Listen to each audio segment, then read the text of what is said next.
입니다.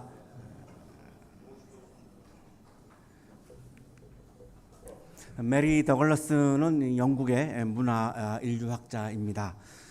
고대 사회의 정결 부정 체계를 연구한 사람인데 이 연구 결과를 순수와 위험이라고 하는 이런 저서를 통해서 아주 자세하게 구체적으로 밝혔습니다.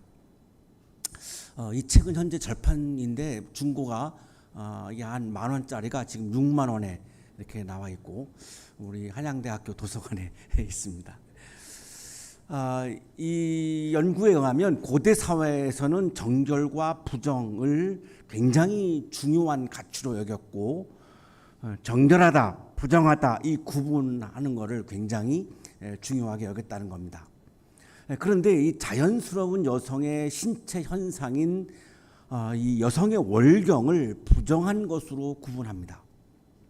이 어떤 도덕도 아니고 어떤 의지도 아니고 이것은 모든 여성의 자연스러운 신체 활동인데 그것을 부정한 것으로 분류를 하고 간주를 하게 되면 모든 여성은 월경으로 인해서 다 부정하다라고 하는 것이 되기 때문에 오늘날에 우리가 이걸 받아들이기는 굉장히 어렵습니다. 하지만 고대 사회에서는 그랬다는 것이죠. 레위기 전통에도 이게 나옵니다. 여자가 몸에서 피를 흘릴 때에 그것이 그 여자의 몸에서 흐르는 월경이면 그 여자는 이래 동안 불결하다. 그 여자에게 닿는 남자는 모두 저녁 때까지 부정하다. 고대 사회가 그랬었는데 레위기에서도 역시 이 월경하는 여성을 부정한 여성으로 그렇게 간주를 하고 있습니다. 부정기적인 출혈도 부정한 것으로 간주합니다. 어떤 여자가 자기 몸이 월경 기간이 아닌데도 여러 날 동안 줄곧 피를 흘리거나 월경 기간이 끝났는데도 줄곧 피를 흘리면 피가 흐르는 그 기간 동안 그 여자는 부정하다. 몸이 불결한 때와 같이 이 기간에도 그 여자는 부정하다. 이 부정하다라고 하는 말은 다른 말로 하면 죄인이다라고 하는 겁니다. 정죄의 대상입니다. 그래서 오늘날 우리가 이걸 받아들이기 매우 어려운 건데 고대 사회에서는 이것이 그냥 통용되었다라고 하는 것을 메리 더글라스도 이야기를 해주고 있고 많은 부족들의 사례를 들어서 설명을 해주고 있고 우리가 익숙한 레위기에도 이런 근거가 지금 나오고 있습니다.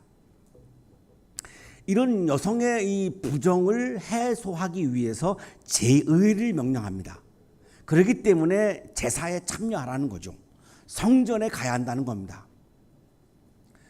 레위기 12장부터 15장까지 쭉 이것이 강조되는데 한 구절만 인용하겠습니다. 여덟째째 되는 날에 그 여자는 산비둘기 2마리나 집비둘기 새끼 2마리를 회막 어귀의 제사장으로 가져와야 한다. 월경을 하는 여성은 그것이 이제 끝나게 되면 바로 즉시 제물을 가지고 성전에 찾아가서 제사장에 그 제물을 바치라는 겁니다. 그래야지 그 부정한 것이 씻어질 수 있다라고 하는 말씀이죠. 그러면 모든 여성은 성전에 가서 제물을 바칠 수밖에 없죠. 이걸 해야만 합니다. 의무가 되어버리는 거죠.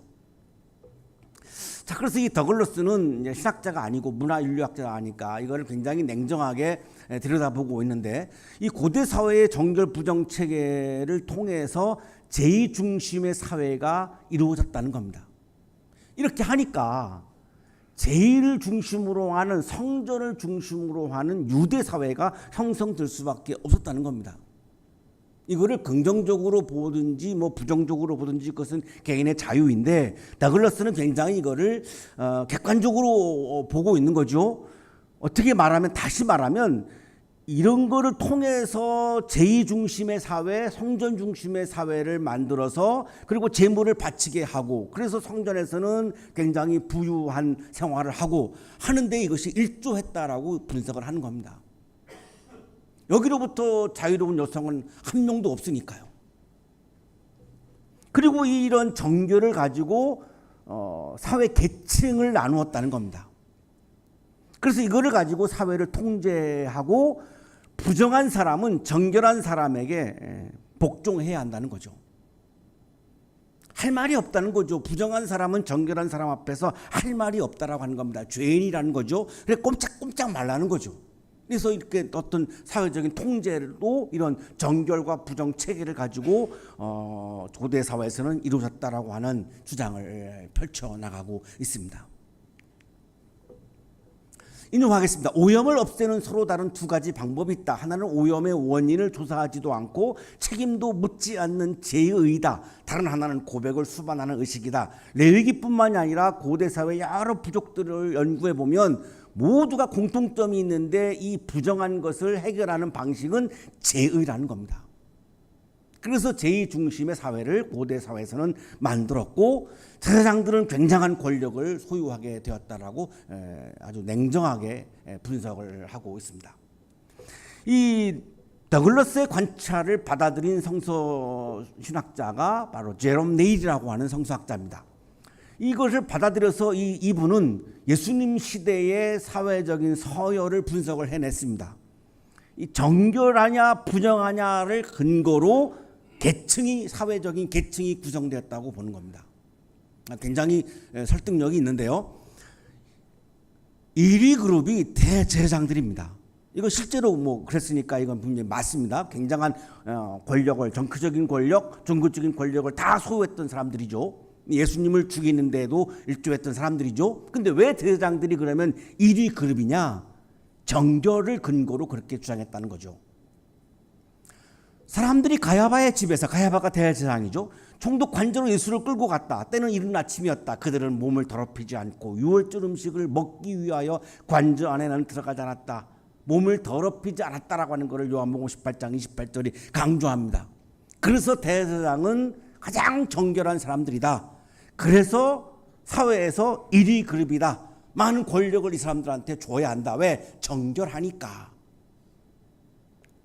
두 번째 2위 그룹이 서기관과 제사장들인데, 우리가 잘 알고 있는 그 선한 사마리아인의 비유에도 이 장면이 나오는데, 이 더러운 거를 피해서 갔다라고 나오죠. 그러니까 깨끗했다라고 하는 겁니다.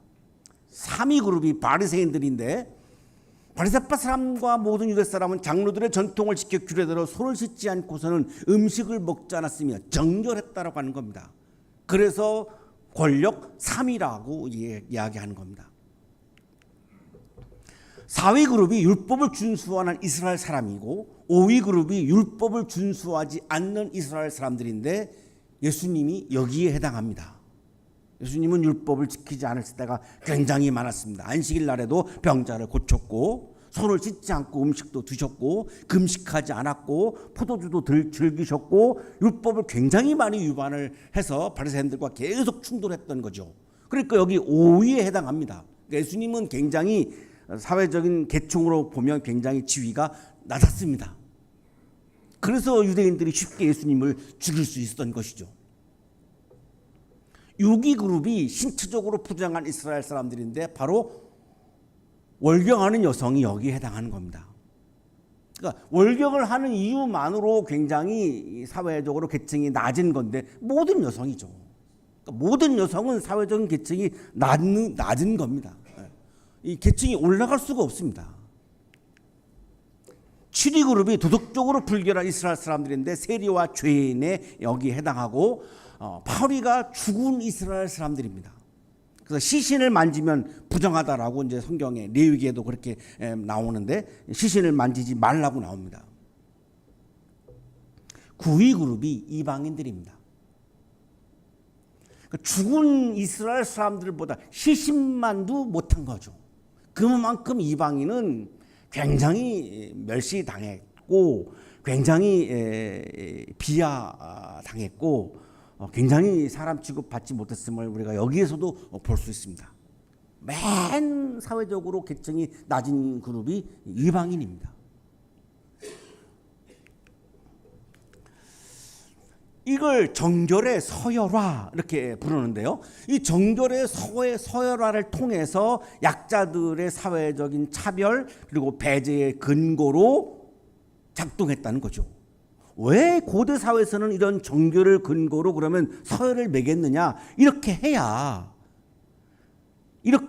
정결하다라고 하는 사람들이 부정하다라고 하는 사람들을 통제하고 지배할 수 있다는 겁니다. 이게 없으면은 어떤 근거로 그들을 지배하고 통제할 거냐, 이게 굉장히 어려워진다는 거죠. 이거를 이렇게 이용했다는 거죠. 부정하다고 여겨지는 사람, 계층, 집단 이런 거를 다 외부자로 간주합니다. 그러니까 시민권이 없는 거죠. 그러니까 이건 다시 말하면 공동체에서 배제되는 겁니다. 공동체가 가지고 있는 권리가 이들에게는 주어지지 않는 거죠.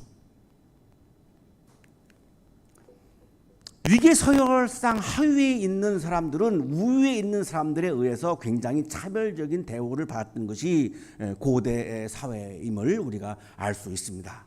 오늘날로 보면 도저히 우리가 받아들이기 어려운 그런 사실 체계라고 말할 수 있습니다. 자, 오늘 성서 1과 본문에 등장하는 이 여성이 바로 하열하는 여성입니다. 내일의 분석에 의하면 사회적인 계층 6위 그룹에 해당합니다. 왜 그러면 6위냐? 하열한다라고 하는 이유 하나밖에 없습니다. 그냥 하열하기 때문에 그냥 계층이 낮은 겁니다. 무려 12년 동안 이 여성은 하열을 하고 있는 중입니다. 레위 전통에 따라서 이 여성은 부정한 여성이죠. 부정한 여성으로 막 손가락질 받고 그리고 혐오의 대상입니다. 아무도 이 여성을 가까이 하지 않습니다. 왜? 사람이 아니라는 거죠. 공동체에서 완전히 배제된 외부자입니다. 마을에 나오면 안 됩니다. 왜냐하면 부정한 여성이 마을에 나오면 마을을 오염시킨다고 생각했습니다. 사람도 만나면 안 됩니다. 사람을 만나면 이 여성으로 인해서 그 사람이 오염된다라고 생각을 한 거죠. 그 정상적인 사회 구성원으로 생활하지 못하고 격리를 당했습니다. 오늘날 우리 청소년들의 문화 중에 하나인 왕따가 바로 이런 거죠. 이 공동체에서 이렇게 분리시키는 거죠. 격리시키는 거죠. 굉장히 나쁜 거죠. 너는 우리하고 섞일 수 없다는 거죠. 하열은 유대 사회에서 이렇게 보면 죄에 해당하는 거였습니다. 죄입니다. 하열 자체가 죄인 거죠. 그런데 이 하열은 단순히 몸의 질병을 넘어서서 부정한 여성으로 정죄되고 인간 이하로 혐오를 받게 하는 질병이었던 겁니다. 월경도 여기에 포함되고 월경 이외의 하열도 다 여기에 포함이 됩니다. 자, 그러나 예수님께서 강조하시는 하나님의 나라를 우리가 보면 이런 하열하는 여성은 환자입니다. 몸이 아픈 사람입니다. 그러면 하나님 나라에서는 몸이 아픈 사람을 어떻게 대하냐면 굉장히 따뜻한 시선으로 바라보고 치유를 응원하고 불쌍히 여기고 긍휼히 여기고 시유를 통해서 그리고 기쁨을 주는 나라가 하나님의 나라죠. 몸이 아픈 사람을 배제하고 혐오하고 정죄하는 것은 하나님의 나라가 아니에요. 그러나 유대 사회에서는 몸이 아픈 사람을 어떻게 바라봤냐면 죄인으로 보았습니다. 모든 질병의 근원은 죄에 있다고 보았기 때문이죠. 질병을 죄로 늘 연결시켰기 때문에 유대인들은 환자가 내 앞에 있으면 그냥 죄인입니다. 부정한 사람입니다. 내가 가까이 하면 안 됩니다. 자, 이런 사회와 예수님이 강조하시는 하나님의 나라는 충돌할 수밖에 없습니다. 하나님의 나라는 그런 나라가 아닙니다. 몸이 아픈 사람이 있으면 내가 불쌍히 여기고 그걸 내가 고침을 받을 수 있도록 도와주고 응원하고 기도해주고 격려해주고 그래서 같이 힘을 모아서 그 병을 고쳐서 기쁨을 회복하고 이러는 곳이 하나님의 나라죠. 그러니까 하나님의 나라와 유대 사회는 충돌할 수밖에 없고 그래서 유대인들은 예수님을 죽일 수밖에 없었습니다. 자신들이 추구하는 사회와 완전히 다른 사회였기 때문이죠. 12년 동안 하열하고 있는 이 여성은 어떻게 해서라도 이 질병을 고쳐보려고 노력을 합니다. 누구에게 갔겠습니까? 당연히 의사를 찾아갔겠죠. 이때도 의사가 존재했습니다. 그런데 이 의사를 찾아갔는데 다 고생만 하고 이 치료비로 전 재산을 다 날립니다.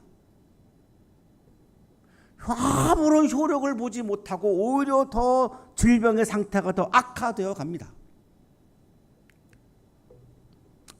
극도로 경제적으로 이제 약자까지 되었고, 그리고 몸이 아프니까 죄인이고, 특히 하혈하니까 완전히 부정한 사람이고, 이제 재산마저도 다 날리고 아무런 희망이 없는 상태까지 간 거죠.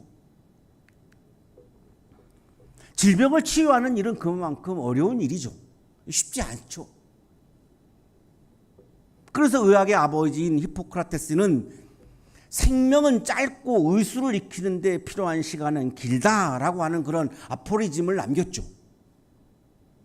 이걸 우리는 지금 인생은 짧고 예술은 길다 이렇게 지금 해석을 했는데, 본래 히포크라테스가 말한 의미는 인생은 짧은데 내가 병자들을 고쳐야 되는 의사인데, 그러면 내가 의술을 잘 연마해야 되는데 의술이 너무나 어렵기 때문에 의술을 연마하는 시간이 내 생명의 길에 비교하면 너무나 짧다, 이런 의미로 말한 거죠.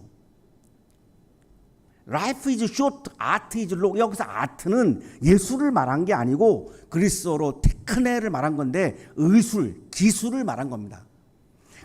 내 생명이 너무나 짧은데, 내가 수명이 너무나 짧은데 의술은 정말로 이게 어려워서 이 의술을 연마하는데 너무나 길다. 히포크라테스 같은 사람도 내가 참 병자들을 고쳐주고 싶은데 고쳐주지 못할 때가 많이 있음을 지금 토로한 거죠. 그만큼 병자를 고치는 것은 어렵습니다. 우리 교회에 여러 우리 의사 선생님들이 계시는데 다 제가 알기로 다 명의들입니다. 다 명의신데 잘 고치시죠. 모든 의사분이 다 그런 것 같지는 않아요. 여기 이 히포크라테스의 이야기 보면 이 여성이, 하혈하는 여성이 예수님의 소문을 들었습니다. 이 소문의 내용은 성서에 나오지 않아요. 추측을 하면 두 가지일 것 같은데, 하나는 병자를 잘 고친다. 의사들은 고치지 못할 때가 많은데 이분은 의사들이 고치지 못하는 병까지도 고친다. 아마 이런 소문이었을 것 같고, 두 번째는 사람들은 다 나를 부정하다고 막 멸시하는데, 그분은 환자들도 굉장히 사랑하신다. 아마 뭐 이런 소문이었지 않았을까, 그렇게 추측을 합니다. 그래서 이 여성이 예수님 뒤에 와가지고 무리 가운데로 끼어들어서 예수님의 옷에 손을 대죠. 그 당시 사회적인 분위기로 보면은 이게 있을 수 없는 일입니다. 부정한 여성으로 혐오를 받았기 때문에, 공동체로부터 배제됐기 때문에 여기 마을에 나타나면 안 되고 사람들 틈 속에 존재해도 안 되는 사람입니다. 그러니까 굉장히 지금 뭐 어마어마한 일을 지금 하고 있는 거죠. 뭐 돌 맞아서 죽을지도 모를 정도로의 위험한 일을 지금 벌이고 있습니다. 그리고 부정한 여성이기 때문에 건강한 남성의 몸에 손을 대는 것은 절대로 해서는 안 되는 일입니다. 질병을 오염시킬 수 있기 때문에. 그리고 허락도 안 받고 남성의 몸을 만지는 것은 성추행에 해당합니다. 있을 수 없는 일이죠. 허락을 안 받고 자기 마음대로 타자의 몸을 만지면 안 되죠. 오늘날에도 그랬다가는 당장 성추문으로 걸립니다. 그 여성은 왜 그랬을까요? 이것저것 따지지 않고 너무나 절박한 상황에서 내가 이분의 옷에 손을 대기만 해도 나을 거야, 이런 생각이 드는 거예요. 예수님에 대한 신뢰죠. 어마어마한 신뢰입니다. 내가 이분의 얼굴을 보지도 않고 대화도 나누지 않고 이분이 나에게 어떤 선포를 하지 않았고 그냥 내가 뒤에서 그냥 몰래 옷만 내가 이렇게 만져도 내가 피가 멈출 거야, 이런 생각이 들었어요. 예수님에 대한 신뢰입니다. 이거를 오늘 본문은 믿음이라고 말합니다. 예수님에 대한 신뢰에서 자기도 모르게 나온 그런 아주 우발적인 행동이라고 볼 수 있죠. 모든 사람들은 자신을 부정한 여성이라고 정죄하는데 이분은 나를 사랑할 거야 라고 하는 신뢰죠. 모든 의사들은 나를 고쳐주지 못했는데 이분은 나를 고쳐주실 수 있을 거야 라고 하는 신뢰죠. 예수님에 대한 신뢰가 다른 말로 말하면 바로 믿음, 신앙, 영성이라고 하는 거죠. 자, 그때 이 출혈이 멈추죠. 그리고 여성은 몸이 나은 것을 느껴요. 이거를 지금 사람들 앞에서 확인할 수가 없죠. 이 상황이 지금 이 하여라는 거를 이게 이 옷 속에 있는 상황을 확인할 수가 없어요. 근데 그냥 이렇게 느낌이 온 거죠. 이게 내가 나았어. 은밀한 접촉이 치유의 결과를 낳았어요. 자, 그런데 예수님의 동의는 없어요. 예수님이 동의 여부와 관계없이 치유라고 하는 사건이 일어난 거죠. 그래, 내가 고쳐줄게. 그래, 내가 너 병 나았어. 이렇게 뭐 예수님이 동의하지 않았어요. 그런데도 치유가 이루어졌죠. 그래서 포웰이라고 하는 성서학자는 이 여성이 치유를 예수님으로부터 도둑질했다 이렇게까지 표현합니다. 몰래 했으니까, 허락을 안 받았으니까. 자, 그러면 예수님의 목표가 치유라면 이 본문은 여기서 끝나야 합니다. 다 이루어졌습니다. 목표가 이루어졌죠. 치유됐는데요. 더 이상 뭐 하실 말씀이 없는 거죠, 성경이. 그러나 오늘 본문은 29절에서 끝나지 않고 34절까지 계속해서 갑니다. 자, 그렇다면 예수님의 궁극적인 목표는, 최종 목표는 치유가 아님을 알 수가 있죠. 치유는 하나의 과정이죠. 치유 이상의 더 중요한 게 있는 겁니다. 그러니까 본문이 계속되어지죠. 예수님도 이거를 아셨어요. 이 여성이 나았구나, 치유가 되었구나, 내가 이 여성을 고쳐줬구나, 이걸 아셨어요. 아시면서 예수님이 물으십니다. 누가 내 옷에 손을 대었느냐? 우리가 주목해야 되는 부분은 아셨어요. 누군지 알아요. 예수님이 알아요. 아시는데 이렇게 질문을 하십니다. 누가 내 옷에 손을 대었느냐? 왜 아시면서 질문할까요? 여기가 치유 그 이상의 예수님이 중요하게 여기는 그 실마리가 여기에 있습니다. 왜 예수님은 이런 질문을 했을까요? 하혈이 멈추었어요? 질병이 나았어요?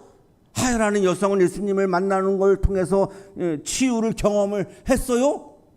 자, 그런데 왜 물어요? 누가 내 옷에 손을 대었느냐? 그러니까 제자들이 막 대답을 하죠. 선생님을 많은 사람들이 애워싸고 있는데 누가 손을 댔다고 해요? 손을 대려고 해도 댈 수도 없어요. 사람들이 다 이렇게 가로막고 있는데요. 엉뚱한 대답을 하고 있는 거죠. 그때 예수님이 한 여성을 딱 둘러보시죠. 아시는 겁니다. 분명히 누군지를 아시는 거죠. 그러니까 한 여성을 딱 보시는 거죠. 그때 이 여성이 두려워 떨면서 예수님 앞에 엎드려요. 예수님이 다 알고 있구나, 나라는 걸 알고 있구나를 감지한 거죠. 그래서 막 두려워 떨면서 혼나면 어떡하지?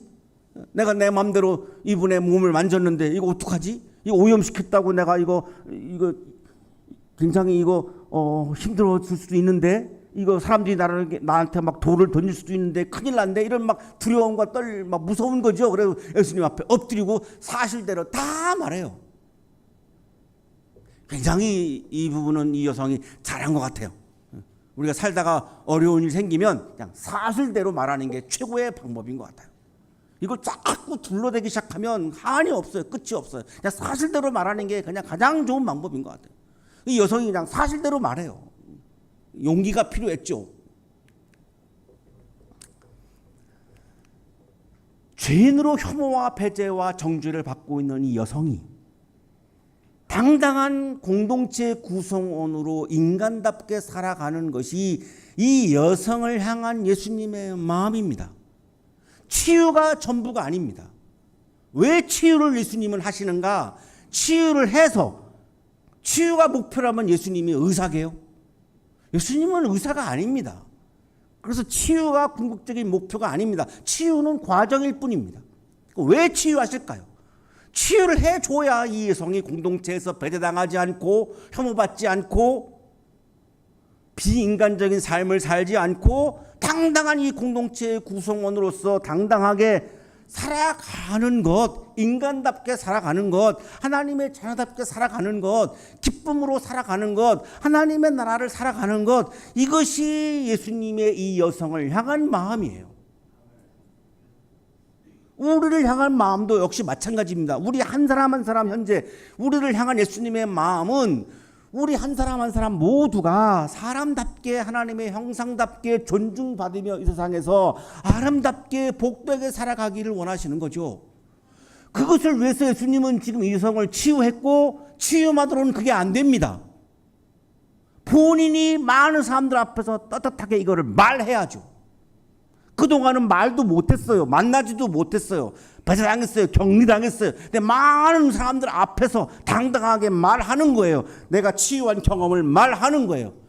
그러면 이제는 말함으로 인해서 이 여성은 이 공동체의 구성원이 되고, 말을 통해서 내가 치유받았다라고 하는 것을 다 증명하기 때문에 이제는 누구도 나를 부정하다라고 정죄할 수 없게 됩니다.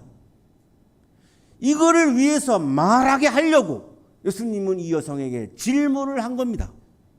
말하게 해주려고, 치유의 경험을 말하게 해주려고. 치유받고 나서 역시 똑같이 공동체로부터 격리당하고 공동체 구성원으로 살지 못하면 그 치유는 아무런 의미가 없으니까요.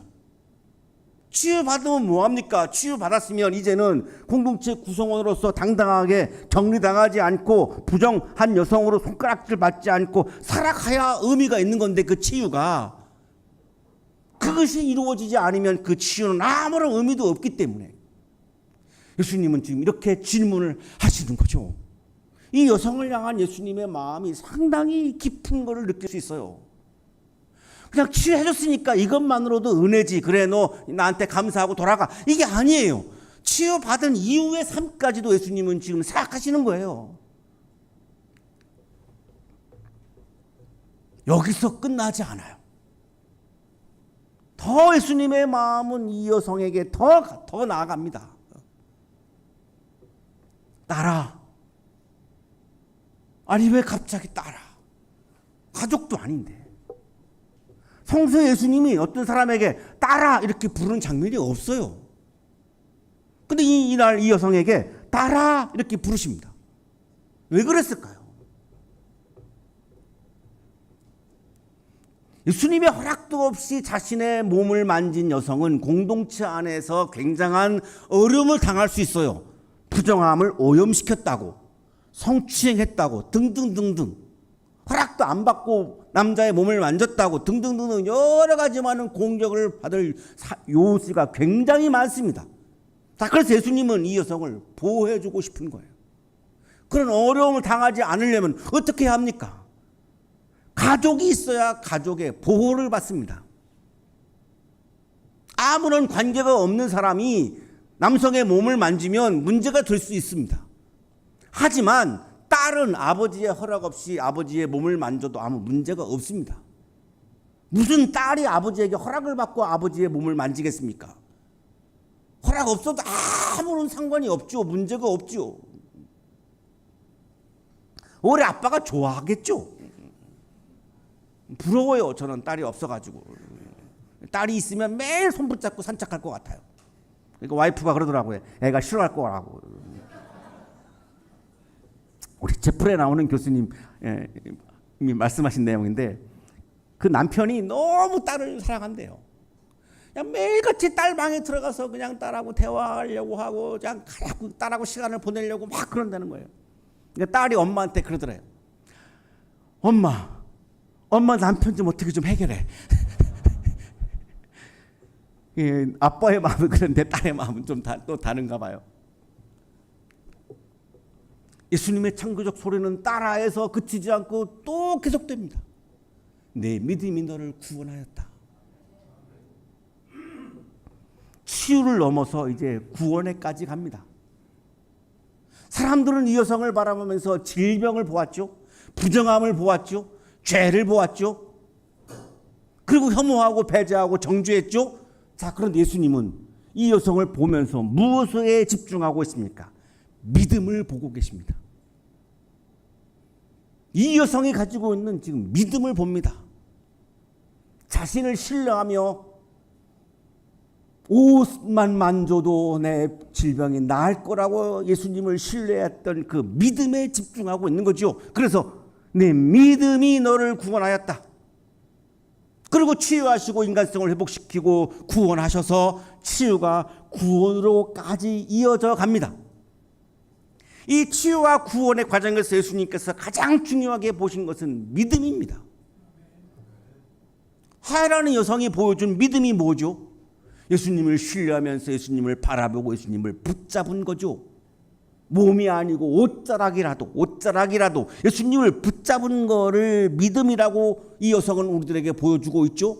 믿음이 뭡니까? 예수님을 붙잡는 거다. 예수님을 바라보는 거다. 라우다치라고 하는 영성신학자는 이 영성은, 믿음은, 신앙은 하나님이 나에게 사랑하신 것에 대해서 나도 하나님께 내가 사랑을 표현하는 게 영성이다라고 말합니다. 오늘도 나에게 어마어마한 사랑을 부어주고 계시죠. 그래서 우리가 오늘도 숨쉬고 살고 있고 저는 오늘도 설교를 하고 있습니다. 이것에 대해서 내가 예수님께, 하나님께 사랑을 표현하는 게 바로 믿음이고 신앙이요 영성이다라고 말합니다. 바로 예수님을 붙잡는다라고 하는 것은 예수님을 향해서 내가 사랑을 표현한다는 말과 같은 말입니다. 구원을 선포하신 다음에 예수님은 축복을 또 합니다. 안심하고 가거라. 이 병에서 벗어나서 건강하여라. 혐오와 배제로부터 안심해라. 이제 하여라는 질병에서 벗어나서 건강한 사람이 되어서 아주 아름답고 복되게 살아라라고 축복을 이어서 하십니다. 치유가 일어난 이후에 계속해서 지금 구원의 선포가 이어지고 또한 축복까지 계속해서 이루어집니다. 이 한 여성이 정말로 아름답게 살기를 바라셔서 이 한 여성이 정말로 복되게 살기 위해서 예수님은 이렇게 이 여성에게 마음을 지금 쓰고 계시는 거죠. 이 여성에게만 그렇겠습니까? 예수님은 오늘 우리들을 향해서도 이런 마음을 가지고 우리에게 찾아오고 계시는 거죠. 사람을 혐오하고 배제하고 정죄하는 현장에서는 치유와 구원의 사건이, 아름다운 사건이 일어나지 않습니다. 사람들께 살 수 있도록 배려하고 하나님 나라의 가족이라고 하는 따뜻한 시선으로 바라보고 아름다운 미래를 응원하는 마음으로 축복하는 현장에서 놀라운 치유와 구원의 사건이 일어납니다. 기독교란 사람들을 혐오하고 배제하고 정죄하는 것이 아니라 따뜻한 시선으로 바라보고 격려하고 응원하고 축복하고 그런 마음으로 사람을 대하는 것이 진정한 그리스도인이고 진정한 기독교인 거죠. 그녀가 구원과 건강을 선사받을 수 있었던 토대는 믿음이라고 성사학자 그닐카도 강조하고 있습니다. 사랑하는 한양 가족 여러분, 하나님께서 보시는 것은 내가 죄가 얼마나 많은가를 보시지 않습니다. 거룩함의 서열도 보시지 않습니다. 우리 중에 누가 더 거룩한가, 누가 1등인가, 누가 9등인가 이거를 보시지 않습니다. 예수님을 신뢰하며 바라보고 붙잡는 믿음, 예수님을 사랑하는 믿음, 예수님을 사랑하는 믿음을 예수님은 오늘도 보고 계시는 것입니다. 예수님을 사랑하는 믿음이 충만하셔서 치유와 구원을 경험하는 여러분의 삶이 되시기를 간절히 축원합니다. 거룩하신 주님, 우리 가운데 몸이 아픈 분들이 있습니다. 어렵고 힘든 시간을 살아가고 있습니다. 우리 모두가 따뜻한 눈으로 바라보게 하시고 치유를 위해서 기도하게 하시고 하나님 나라의 기쁨을 회복할 때까지 축복하고 격려하는 믿음을 허락하여 주옵소서. 우리 모두가 한 마음으로 예수님을 붙잡고 예수님을 사랑하는 믿음을 허락하여 주옵소서. 이 시간에도 사람들로부터 차가운 시선 앞에서 힘들어하는 분들이 있습니다. 그 어려움을 믿음으로 이겨내게 하시고 예수님을 붙잡는 믿음으로, 예수님을 사랑하는 믿음으로 예수님이 베풀어 주시는 치유와 구원을 경험하게 하여 주옵소서. 예수 그리스도의 이름으로 기도하옵나이다. 아멘.